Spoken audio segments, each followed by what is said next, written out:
கொள்கையை பேருக்கு மட்டும் வச்சுக்கிட்டு குடும்பத்தை வச்சு தமிழ்நாட்டை கொள்ளையடிக்கிற நீங்களா, இல்ல தமிழ்நாட்டில் இருக்கிற ஒவ்வொரு வீட்டுக்குள்ளேயும் ஒருத்தனா இருக்கிற நானா, இந்த விஜயா? பார்த்தலாம் சார். இனிமேலும் இந்த தடைகள்லாம் போட்டீங்கன்னா நான் நேரடியா மக்கள்கிட்டயே பர்மிஷன் கேட்டுருவேன். மக்களே நீங்க சொல்லுங்க, நான் உங்களை பார்க்க வரக்கூடாதா? நான் உங்களோட பேசக்கூடாதா? உங்க குறைகளை நான் கேட்க கூடாதா? உங்களுக்காக நான் குரல் கொடுக்க கூடாதா? இப்படி நமக்கு தடையா போடுறாங்களே, இந்த திமுக அரசு மறுபடியும் ஆட்சிக்கு வரணுமா?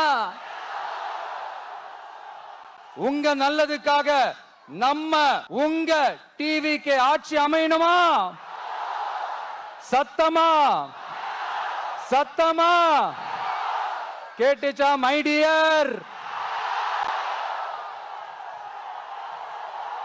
ஏன்பா, நான் தான் அப்பவே சொன்னல, அவருக்கு ஆசையா பாசமா கூப்பிட்டா பிடிக்க மாட்டேங்குது. ஏன்பா மறுபடியும்? கேட்டுச்சா சிஎம் சார்?